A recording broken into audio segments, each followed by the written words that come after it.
Hello दोस्तों, मैं दीपक स्वागत करता हूं आपके अपने इस यूट्यूब चैनल जय हिंद भाई देवा सर में। दोस्तों, आज हम आपको जो अनुसूची बता रहे थे उसी का आपका 9, 10, 11, 12 ये 4 अनुसूचियां बच गई थी। तो इन 4 अनुसूचियों पे आज इस वीडियो को हम पूरा कवर करेंगे, क्योंकि आपने जाना होगा कि अनुसूची से बहुत सारे ऐसे प्रश्न आते हैं। मैंने 1 से लेकर 8 अनुसूची बता दिया था। अब बचा है कौन सा? 9, 10, 11, 12। इन अनुसूचियों को पहले संविधान में नहीं था, बाद में इनको जोड़ा गया।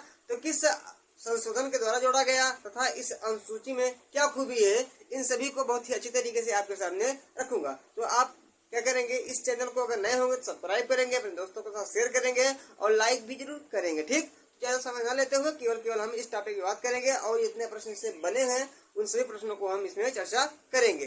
ठीक, तो अनुसूची नंबर मैंने एक बार आपको इसे रिवाइज कर दे रहा हूँ। पहले में क्या है, अनुसूची नंबर 1 में क्या है, भारत में राज्य व उनके केंद्र शासित प्रदेश। सेकंड में क्या है, सेकंड में है जो कि पदाधिकारी होंगे उनके वेतन भत्ते पेंशन के बारे में बात की गई सेकंड में।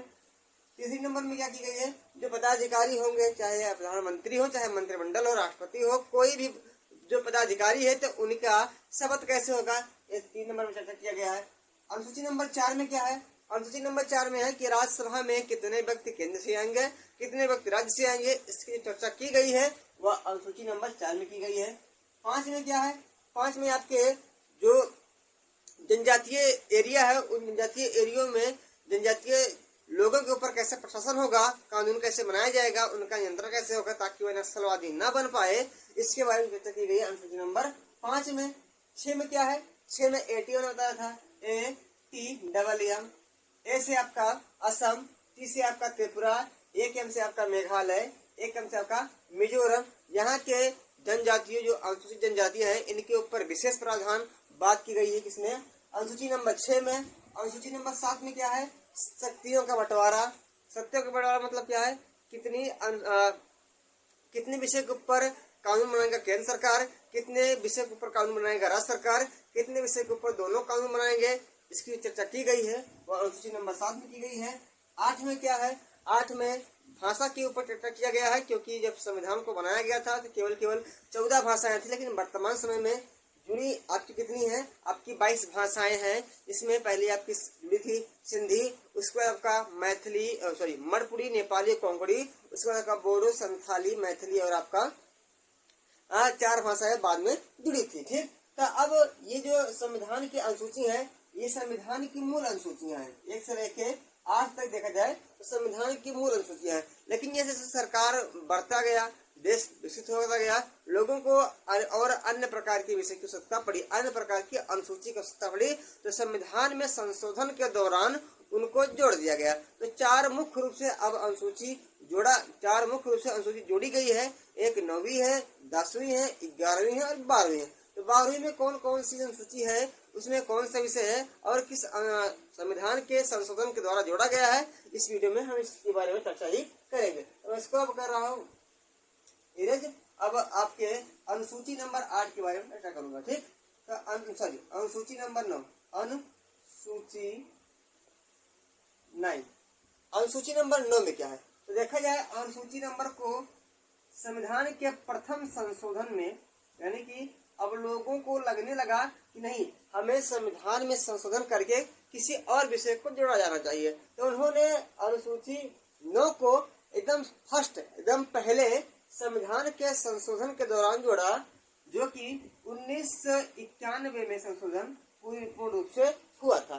तो कभी कभी इससे पूछा जाता है कि पहला संविधान संशोधन किन के ऊपर हुआ था, तो पहला संविधान संशोधन जो हुआ था वह अनुसूची के ऊपर हुआ था। यह ऐसे पूछा जाता है कि प्रथम संविधान के संशोधन में क्या जोड़ा गया, तो प्रथम संविधान के संशोधन में यह अनुसूची नंबर 9 को जोड़ा गया। अब अनुसूची नंबर में क्या है, अनुसूची नंबर 9 में क्या है, तो राज्य की संपत्ति का अधिग्रहण, राज्य की संपत्ति का अधिग्रहण, राज्य की नहीं, राज्य संपत्ति का अधिग्रहण, इतना है। अच्छा, राज्य संपत्ति अधिग्रहण होता क्या है, तो आपने यह जाना होगा कि अगर कहीं पे चक रोड बन रहा है, कहीं पे रोड बन रहा है, हाईवे बन रही, सड़क बन रही है, या कहीं पे जो बड़े बड़े पोल होते होते हैं सरकारी, जो इसमें बड़ी बड़ी लाइनें यही रहती हैं, तो कहीं कहीं पे लाइनें लग जाती हैं। तो देखा जाए, मान लीजिए यह एक क्या है, 1 करोड़ है। अब इसके इर्द गिर्द क्या है, तमाम खेत हैं। अब इस रोड को चौड़ा करना होगा, इस रोड को चौड़ा करना होगा, तो अब भाई अब सड़क क्या करेंगे, सड़क को यहाँ से बनाना पड़ेगा। अब ये जो खेत हैं, ये खेत क्या है, दूसरे व्यक्ति के हैं। जब खेत दूसरे व्यक्ति के हैं, तो सरकार ने क्या किया, अनुसूची नंबर में 9 में जोड़ा कि राज्य चाहता है अगर अपने जो किसी भी कार्य को करना चाहता है, तो उस कार्य में कोई भी प्राइवेट व्यक्ति की संपत्ति आएगी, उसको वह छीन लेगा, उसको वह अधिग्रहण कर लेगा। और बात की जाए, यह न्यायालय में अपील नहीं, यानी कि इसकी अपील आप न्यायालय में नहीं कर सकते। इसकी अपील न्यायालय में नहीं होगी, ठीक। और जो यह रोड चौड़ा होगा, जो जमीन आपके खेत से वह हथियाएगा सरकार, उसके बाद भी आपको पैसा भी देगा। ऐसा नहीं कि आपको फ्री में वह जमीन को हथियाएगा। आप यानी कुल मिला की संपत्ति है, उस संपत्ति को राज्य हड़प लेगा, अधिग्रहण कर लेगा। आप उसमें कुछ नहीं कर सकते हैं, ना तो आप सुप्रीम कोर्ट या ना तो हाई कोर्ट में अपील कर सकते हैं। आप कुछ भी नहीं कर सकते हैं, केवल आपका केवल यही है कि आप कुल दे दे, लेकिन सरकार आपको पैसा भी उसमें देगा। पहला नहीं था कि इस रेलवे लाइन के लिए या सड़क के लिए ऐसा प्रावधान नहीं था, लोग जमीन नहीं देते थे, जिससे सड़क को टेढ़ा मेढ़ा बनाया जाता था, जिससे अनेक प्रकार की देखा जाए सरकार की पैसा या उसकी अर्थव्यवस्था में थोड़ा कमी आई थी। उसी को देखते हुए अनुसूची नंबर 9 में क्या किया गया, संपत्ति अधिग्रहण को जोड़ा गया प्रथम संविधान के संशोधन के दौरान, ताकि जब चाहे अपने रेलवे ट्रैक हो, चाहे आपका रोड, चाहे आपका कोई पोल हो, गाड़ सकती है। आप चाहे या न चाहे आपसे जमीन ले लेगी और उसको आपको बदले में पैसा भी दे देगी। यह अनुसूची नंबर 9 में कहा गया है, ठीक। अब अनुसूची नंबर 10 क्या है, अनुसूची नंबर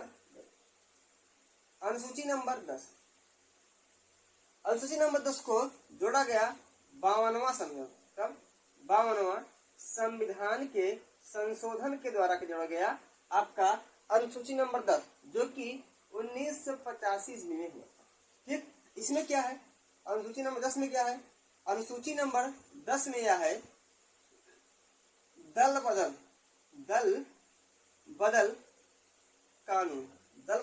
कानून।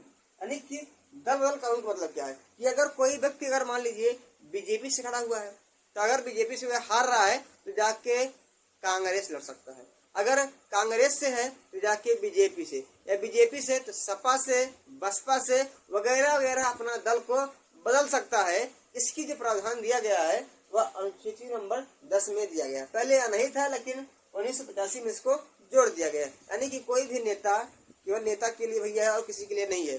कोई भी नेता जाके किसी भी दल में अपने आप को रख सकता है, चाहे वह किसी भी दल का हो। यानी कि दल बदल सकता है, ठीक। तो यह बात की गई अनुसूची नंबर 10 में। यह पहले नहीं था, लेकिन 52वां संविधान द्वारा 1985 में इसको जोड़ दिया गया। अब अनुसूची नंबर क्या है, अनुसूची नंबर 11, यह भी पहले नहीं था, तो इसको जोड़ा गया है 73वां संविधान के संशोधन द्वारा। 73वां जब संविधान का संशोधन हुआ तो को जोड़ा गया आपका अनुसूची नंबर 11। अनुसूची नंबर 11 क्या है, पंचायती राज व्यवस्था